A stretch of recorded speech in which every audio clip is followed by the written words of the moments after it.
Hi there, and welcome to this latest edition in our Premier Sports Network webinar series. My name is Adam Leventhal, broadcaster and journalist for The Athletic in the UK and the States and worldwide. Today, we are discussing what athletes need to consider during their career when it comes to financial planning, surrounding themselves with the right trusted advisors, and how they can be best prepared for their career paths post-retirement. For insight and expert analysis on the subject, you can see our wonderful guests alongside me are Marc Specht, who is a Premier Sports Network trusted advisor and partner at Paragon Wealth Management, Kevin Malast, who's a former NFL player and VP of talent at the Legend Agency, and Deiver Montes, who is a former pro soccer player and founder of Avalon Sports. Guys, it's great to have you on board. I'm really looking forward to this discussion, how athletes can plan for their financial future, what opportunities there are for them, and how will they successfully transition from their playing careers to their post-playing career and ultimately success after they've come off the pitch or the track or whatever sporting travail they have been enjoying. Let's start with the two former athletes. Marc, I'm assuming you're not a former athlete as well yourself, are you? I don't want to leave you out and be rude. Does high school sports count? Well, it does. It does. All right. Well. It does. So yeah, I don't want to leave you out in that, but let's concentrate on the former pros in terms of athletes. Kevin, let's start with you. Just tell us about your journey, how you went from playing to now being in the agency world. Yeah, for sure. First of all, pleasure to be on this call. Really excited and fired up to be having these conversations. They're so important. So for me personally, I was a 3-sport athlete growing up throughout, since I was a young guy through high school. And then I decided to play football at Rutgers University, which is a state university right here in New Jersey. I'm born and raised in New Jersey, so it was easy for me to go there and stay close to home, be close to family. And then I had a really great time at Rutgers. We had a lot of really good team success during my time there. And then from there, I was able to play 4 years in the NFL. I played 2 years with the Chicago Bears and 2 years with the Tennessee Titans, all of which a guy by the name of Pat Capra, who's the CEO of Legend Agency, was my agent during that process. So I have a really unique perspective as far as going through things as a player and going through that journey emotionally and everything that comes along with it, but also what that relationship looks like from player to agent, client to agent. And we had a really awesome and special relationship between me and Pat. And then fast forward, Pat decided to bring me on board as his vice president of talent. At that time, it was called Montes Sports, but we transitioned to Legend Agency. So now I operate as his vice president of talent, basically manage all of our talent relationships. Excellent. Okay, cool. So it's an interesting sort of journey, and clearly Pat was a good mentor to you to sort of move into that agency world after playing. And we'll get stuck into some of the things that you learned playing, but also the advice that you now offer. David, from your point of view, how was your path? Yeah, well, first off, thank you so much for having me on, and thank you for everyone, guys. Definitely honored to be here. Similar to Kevin, I was born and raised in Colombia. I'm Colombian. I lived here. I'm actually here right now. I lived here for 14 years, and I was offered a tryout at the age of 14. I actually fell in love with the game way sooner. I was probably 7 or 8 when I started kicking a football or a soccer ball for our American viewers. I started playing soccer very early on, and at 14, I was offered a tryout to go to River Plate in Argentina, which is my home and one of the biggest clubs in the world. Go to Argentina for a tryout, stay there for about a week or two, and they offered me a contract. So at the age of 14, I signed my first pro contract, which is crazy because you're not even ready for it. And I know we'll talk a little bit about it, but I signed with the club. My dad left me there with them, and I really grew up in Argentina under River Plate and everything that they offer. So was able and blessed to be able to play professionally for 8 years. Playing Argentina, playing FC Frankfurt in Germany, and retired in the US after an injury that I had. And then the transition over, kind of what Kevin was describing a little bit, is you know, I was a little bit lost for a year trying to find out my purpose, which is why I founded Allen Sports. And I know we'll get more into it, but essentially that period that I had between playing soccer and now trying to find my purpose is what led me to founding the agency and really looking out after athletes. So that's a little bit of my journey. That's great. Thank you, Deiver. Marc, just give us a little bit of background before we get stuck into some of the, you know, the sage advice that you provide. Just a bit about Paragon Wealth Management and the relationship with sports, which you clearly have, judging by your wonderful shelf display behind you. Yeah, nice to have a Titans helmet up there for you, Kevin. So Paragon Wealth Management is a independent registered investment advisory firm with offices across the U.S. We're one of the fastest growing investment firms in the country, and we provide fiduciary, unbiased financial advice. So that's everything from investments to insurance, retirement planning, cash flow planning. If it touches your financial life, we've pretty much got it covered.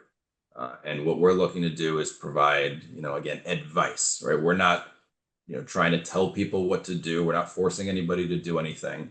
But we want to give a good roadmap for our clients and give them education, explain why what we're doing is important. And, you know, thankfully, most of our clients are pretty good at listening to us and following the advice. And then we want to shoot for good outcomes. And just in general terms, is there now a clear sort of advantage seen by players, even, you know, at young ages, athletes I should call them, that they know that they should be doing this financial planning from a very early age? Or is there still sort of gaps where you think, guys, you should have come to me earlier, I could have helped you out here? There's definitely still gaps. It's getting better, right? The focus on financial care and financial management is becoming a topic of earlier discussion, especially as we consider NIL deals, for example, coming into play in college, and with college players now being able to get paid. They're seeking out more professional advice, thankfully. But there's still a gap, right? In the US, we don't learn a lot about this stuff in college, right? You don't have a lot of life skills courses that teach you how to handle your taxes, how to handle your investments, how to deal with insurance. So even for non-athletes coming out of school, people are not well prepared for this world. And so I would say, yes, there's still a gap, but it is getting better. Kevin, I saw you nodding. I saw Deiver nodding there. Obviously, it's important to have, you know, trusted advisors around you. I just wanted to find out from you, Kevin, first of all, what other options, aside from going into agency work, did you feel you had when you were coming to the end of your career? You know, just typical, like to a lot of guys who played the sport for a long time, they want to continue to stay involved in that sport if they can't play it anymore. Right. So a lot of it was either front office work for scouting for teams and to identify future talent for their organizations, or getting into coaching, you know, whether that be in college or the NFL, just to kind of stay around the sport, stay around the personalities. That's given me so much joy over the years since being a young kid. But so those are probably the two areas that I was primarily looking into if I didn't choose the agency route alongside Pat. And is that the same for soccer, do you think, Deiver, in terms of the opportunities that are there? Or do you think that there's a diversification now? There's so many opportunities that are there for players.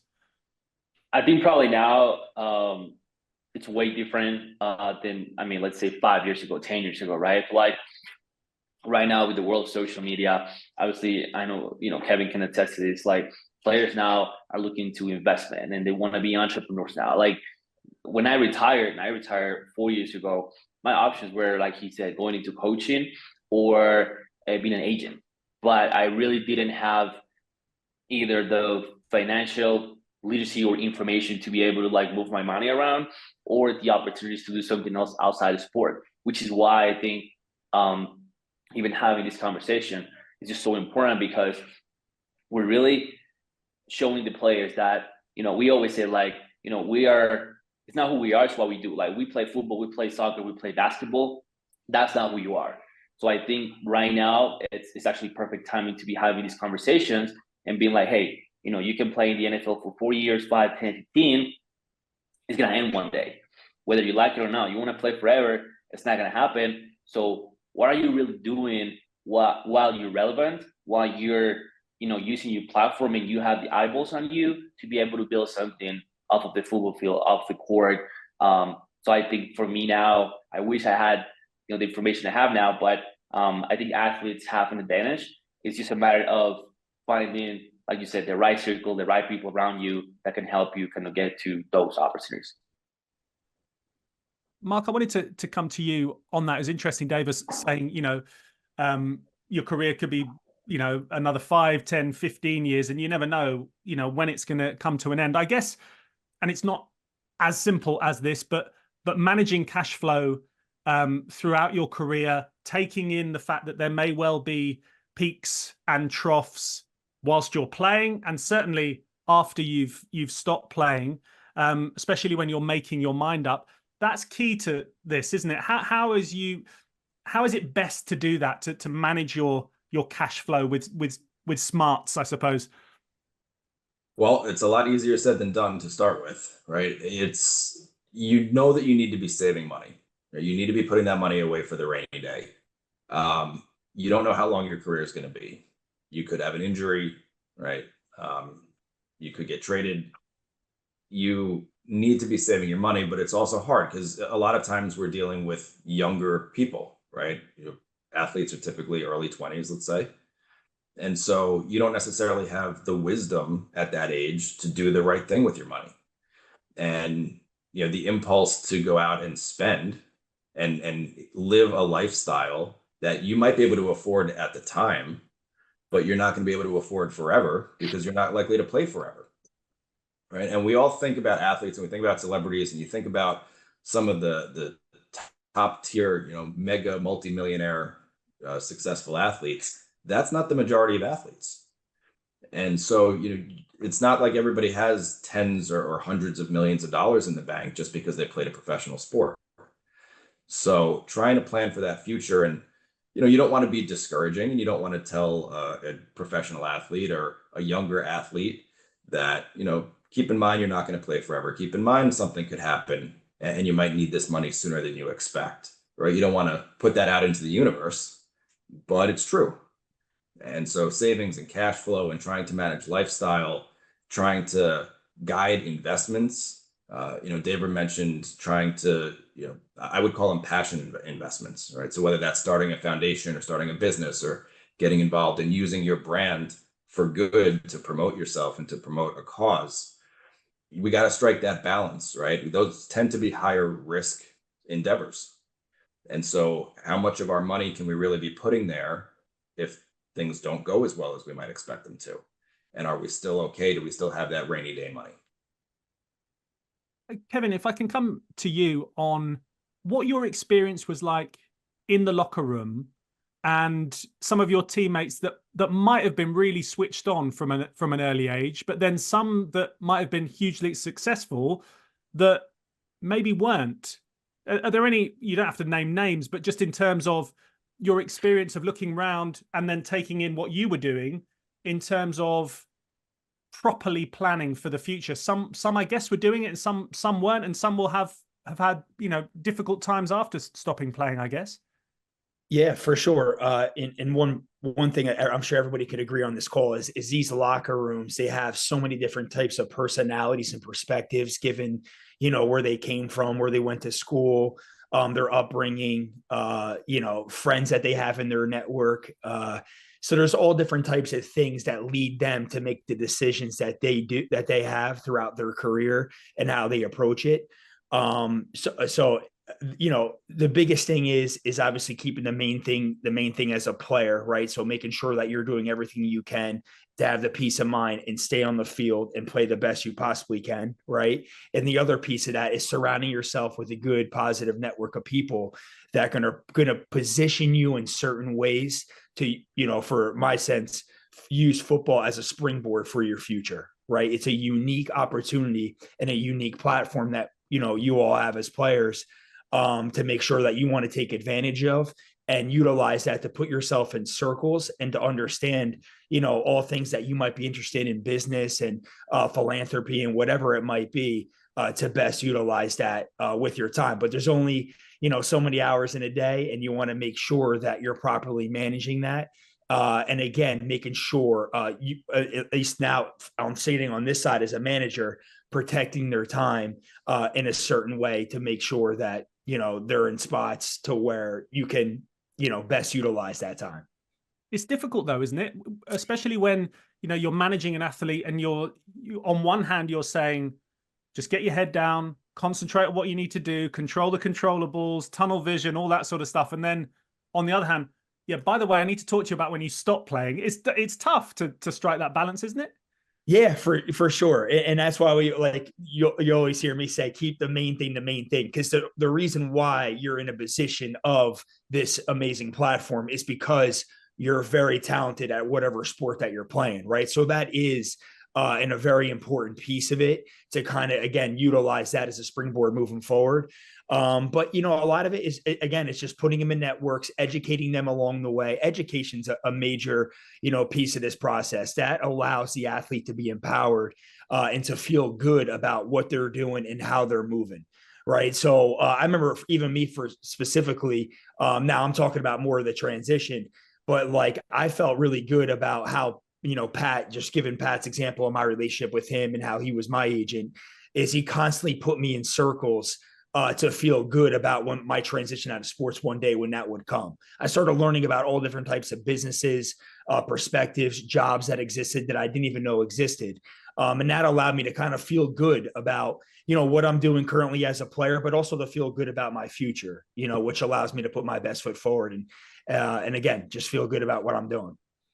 Yeah, Deiver, how do you do that? How do you strike the balance and make sure that you're giving your clients the best advice and the best exposure, just maybe subtly to maybe work on over the next 5 years or 10 years to learn about something that feels more organic than saying, right, you have to talk to this guy because he's the only guy that's going to be able to help you when you stop playing.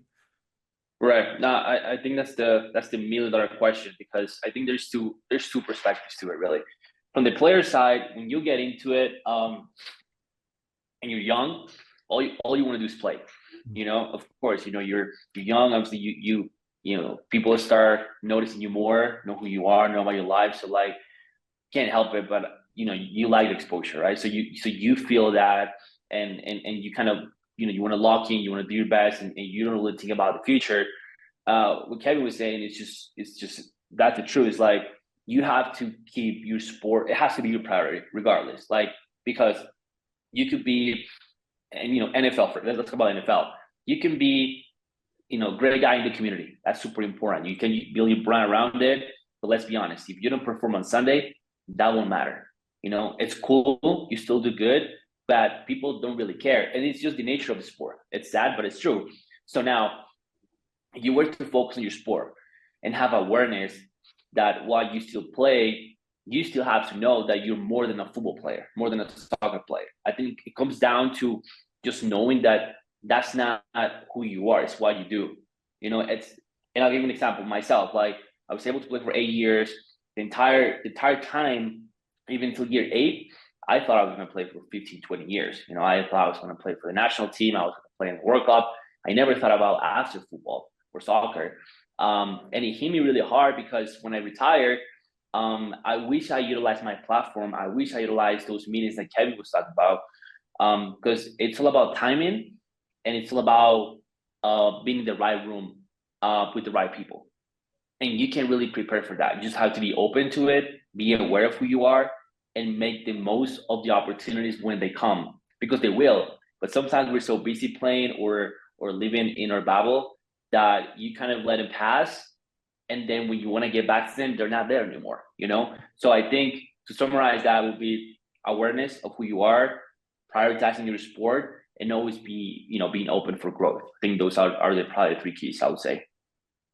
Marc, go on, Kevin, if you wanted to jump in. I was going to say that's a very good point and well put. I would also say too, for us, on like, if I'm speaking on the managing side of it, we try to have these conversations in certain ways, like more so like in the off season, right? So like, maybe the guys just wrap up a season and now there's a little bit of like dead time between them resting their bodies, and to get ready and gear up for off-season training.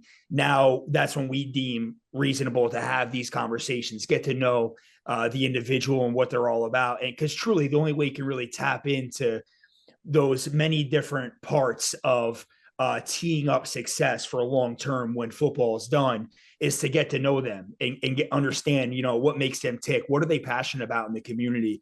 And the more so that you have these conversations and really set aside time and make it a priority on the agency side and then also on the player side, that's truly where you get to that final moment of like, you know what, I want to start gearing towards this area of business when my post career comes. How can we do that? And what kind of things can we set up on a timeline to position me appropriately?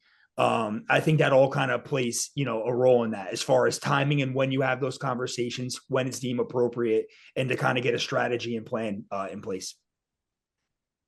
Marc, I wanted to come to you on the risks, the financial risks that sometimes faced, or the financial problems that are sometimes faced by athletes who don't get the best advice. Just run us through some of those sort of bad case examples, I suppose.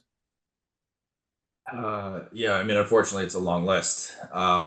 You find that, and I don't want to paint, everybody with the same brush, but you find that a lot of times athletes and younger celebrities, they tend to surround themselves with friends and family. And I think that that's a way of trying to protect themselves because these are the people they trust. But at the same time, these are often not people who are in positions of education or knowledge around finances, in this case.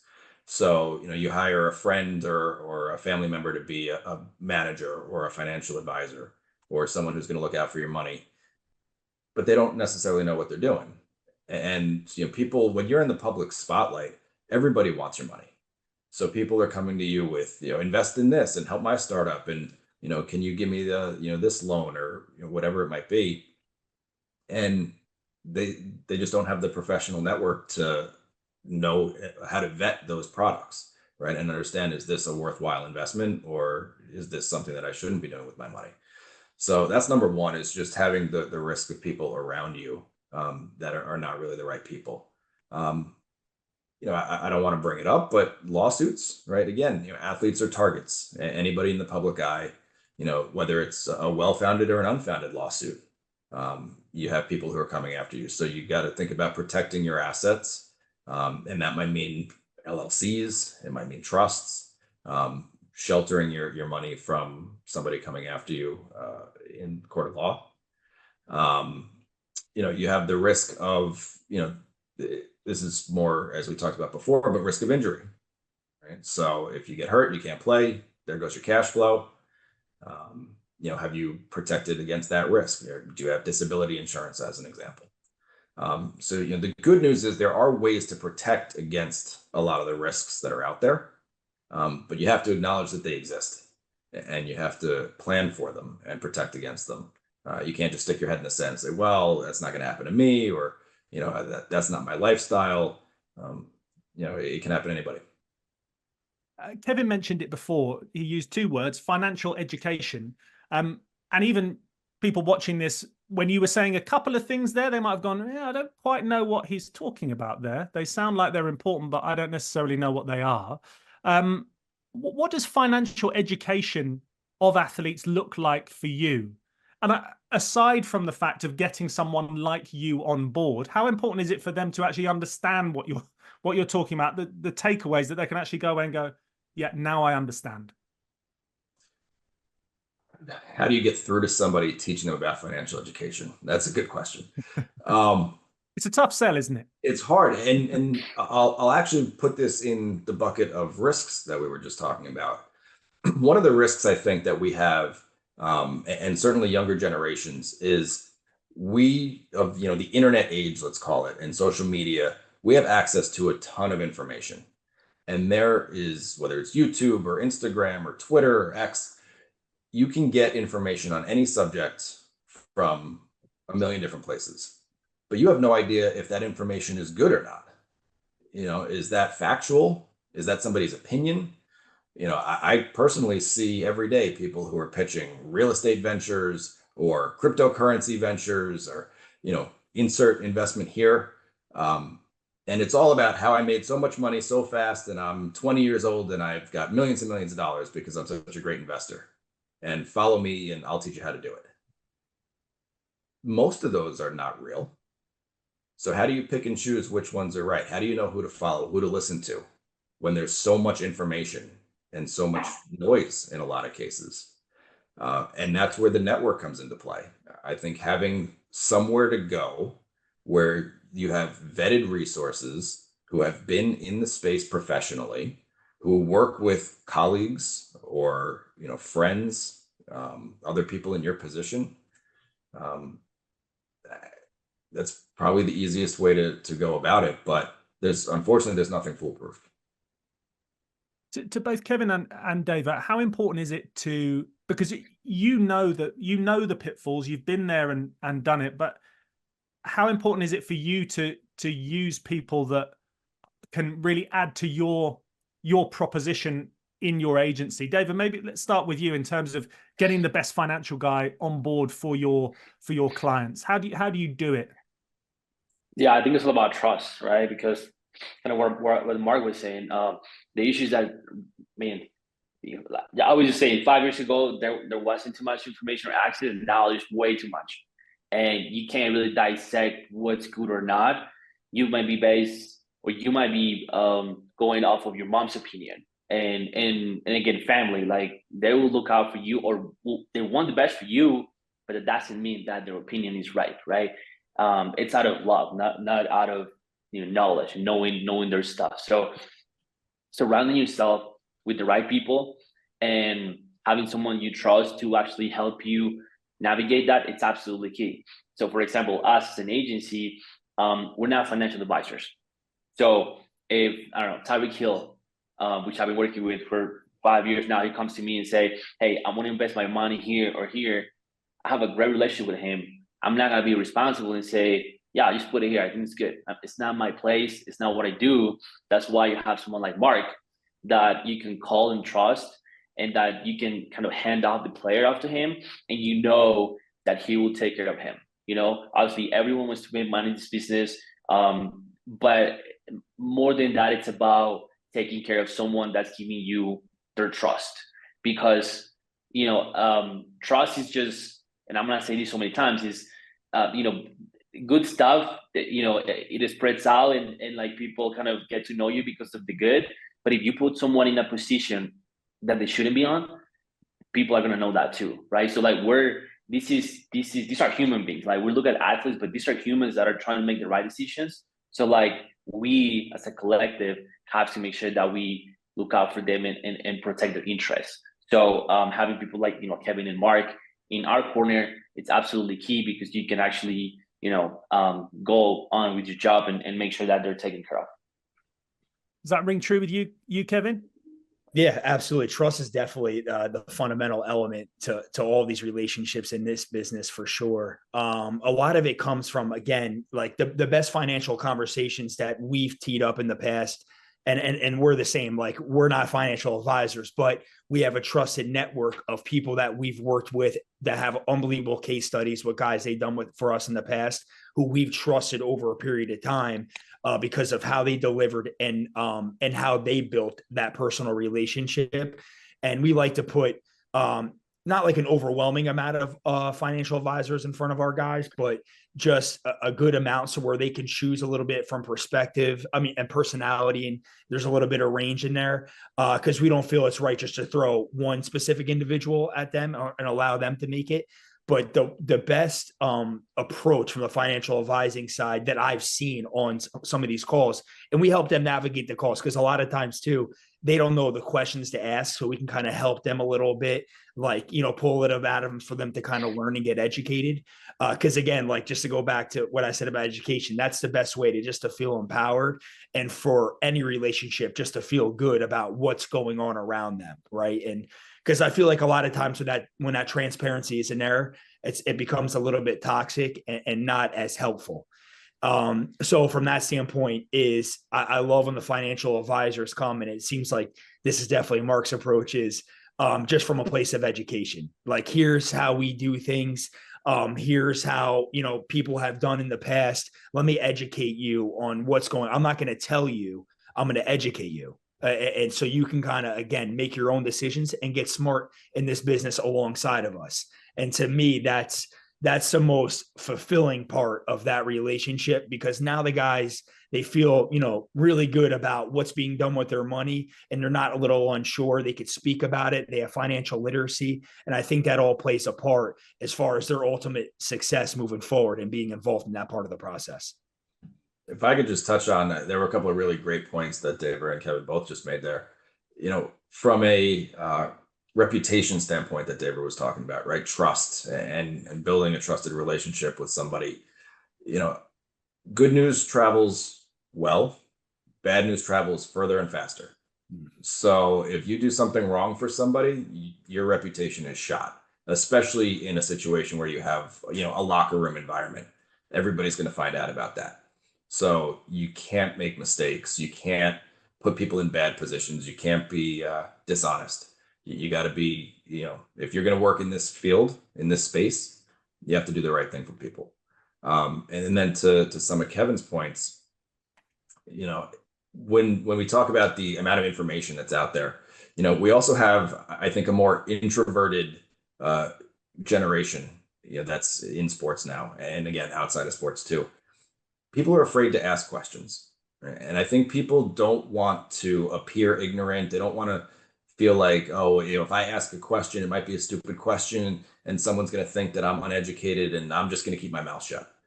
So you got to have an agent or another trusted relationship advocating for you, right? Asking the questions that either you don't know to ask or that you might be too shy to ask.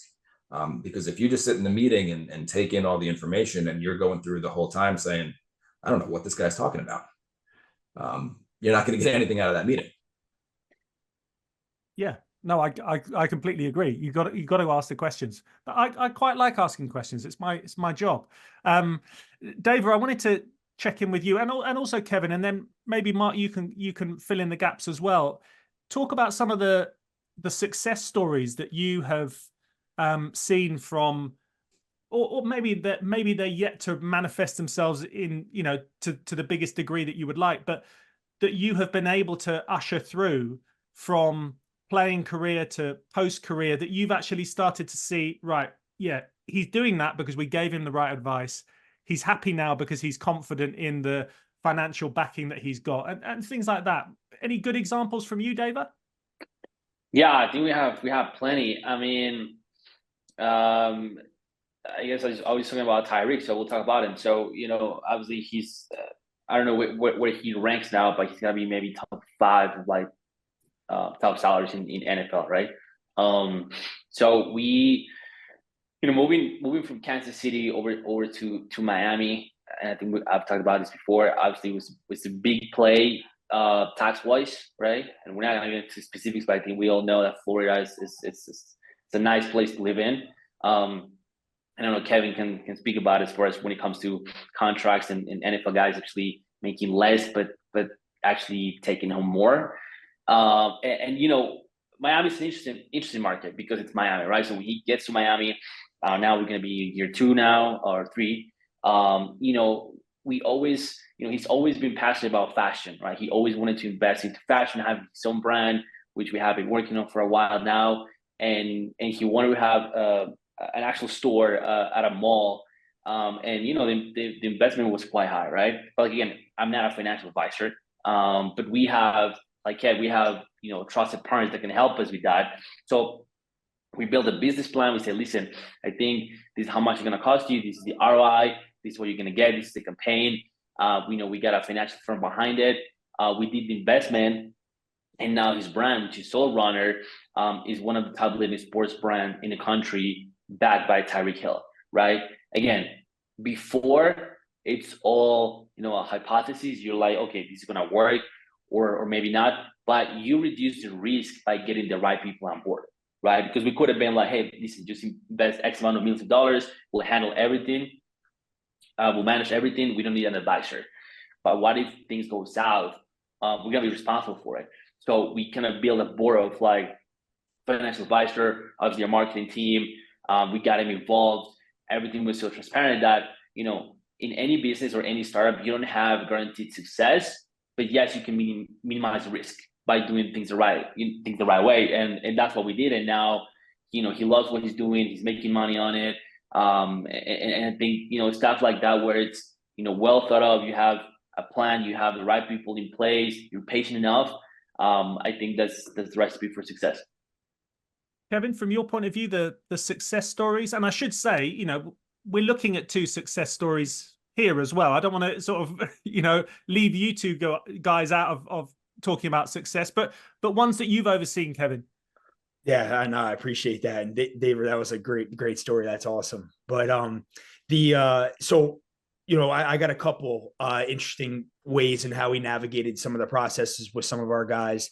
Deiver brought up a really good idea, good thought too, about market and where that individual athlete is playing or performing in, and taking that into consideration in free agency, especially if they have a full understanding of what they want to do and clarity outside of their sport. Like, that's something obviously to take in deep consideration. We have a player who was in LA for a while. He actually just went to the Tennessee Titans in year 7, but he loves being in front of a camera, wants to be in media when football is done for him one day. So what can we do to best position him and get him reps to do so? Right. So when it comes to that, is we developed a YouTube channel for him. His name's Sebastian Joseph Day.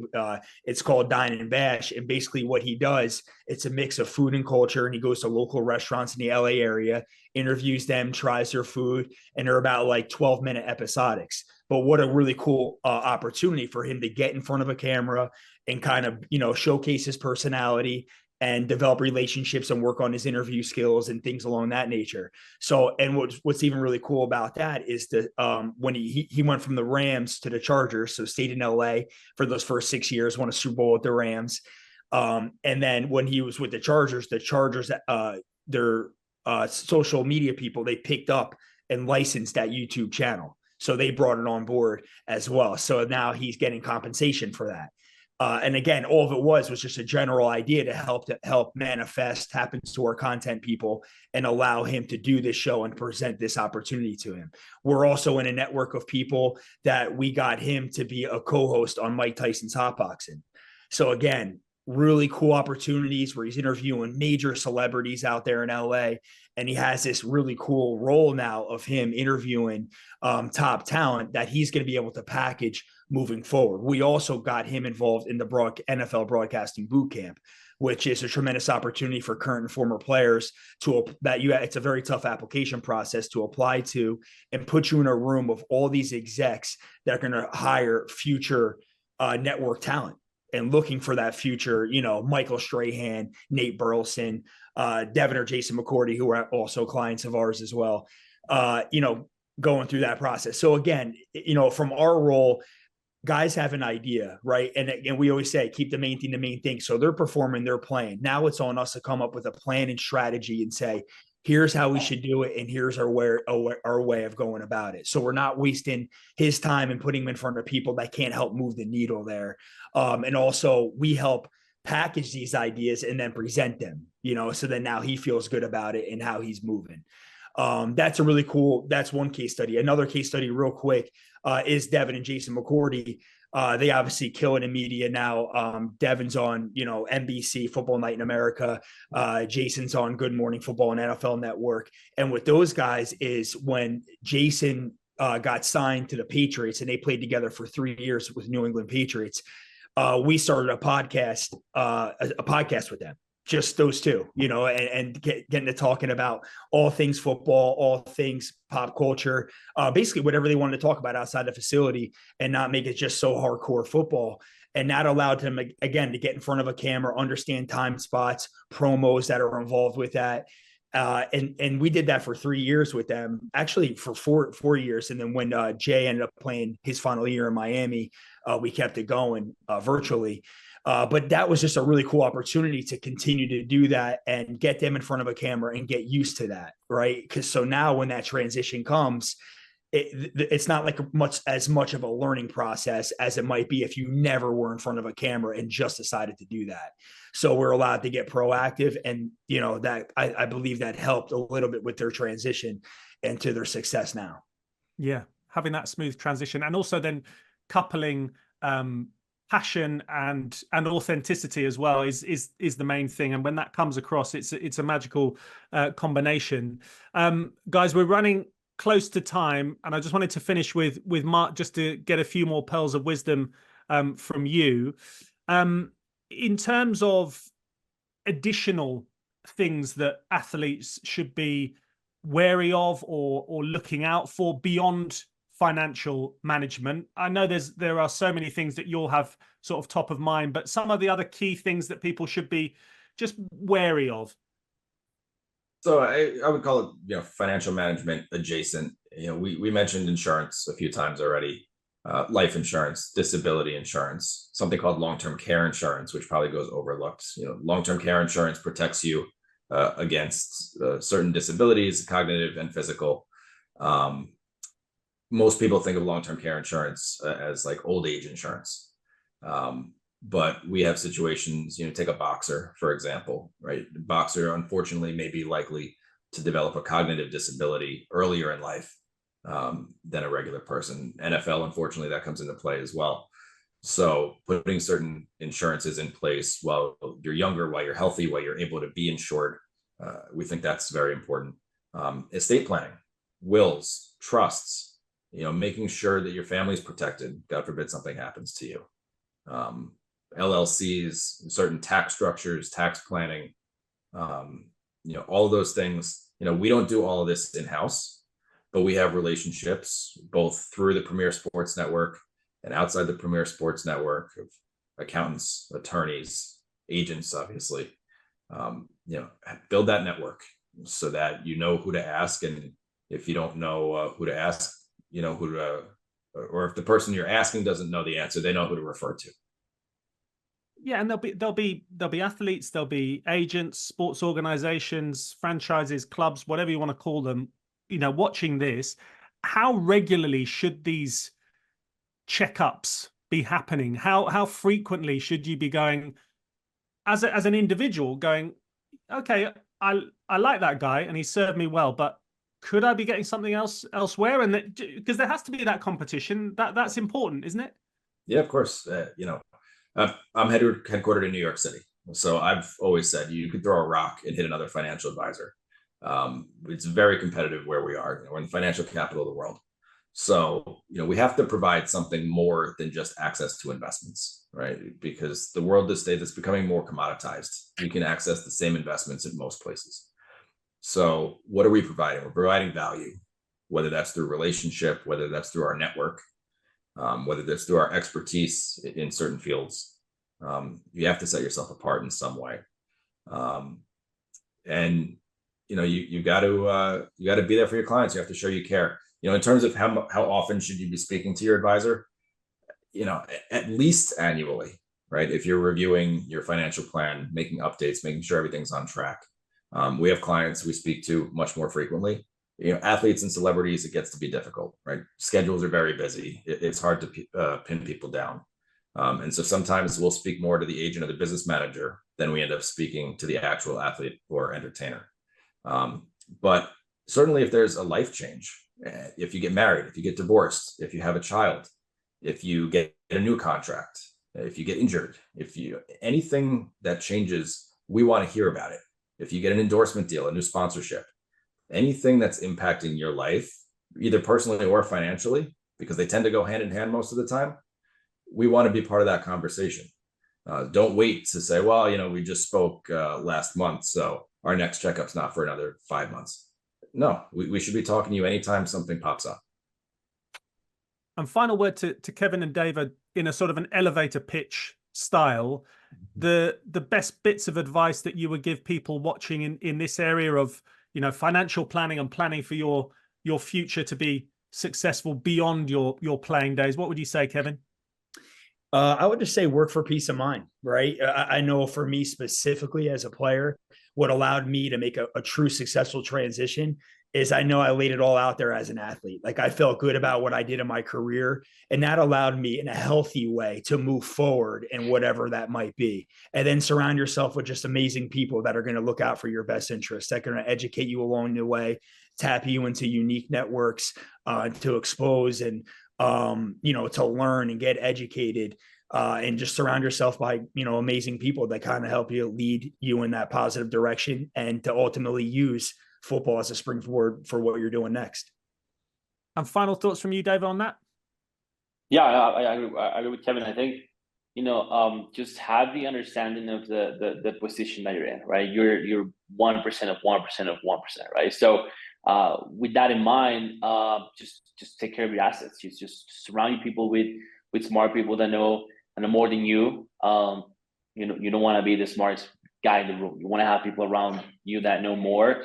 And when it comes to money, we know comes and goes, and it goes fast, right? And even if you play for 10, 15 years, it's gonna go quick. And so I think having the understanding now, even if you're getting drafted this year, of hey, this is the money that I can use, this is the money that I can put aside.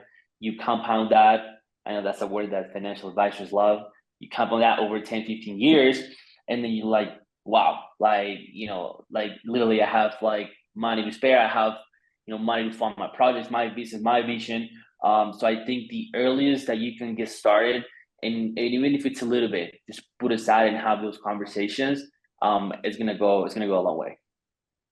Deiver, that's brilliant. I really appreciate your time. Thank you also to Kevin, to Marc as well. It's been a real pleasure having you on board for this chat. I hope everyone watching has picked up plenty of pearls of wisdom from experts in their field. And if you want any more details, of course, on the guys that have featured, on any of the other trusted advisors that are part of the Premier Sports Network as well, setting up similar showcases like this too, just get in touch with the guys at Premier Sports Network on the website, premiersportsnetwork.com. Take care until the next webinar.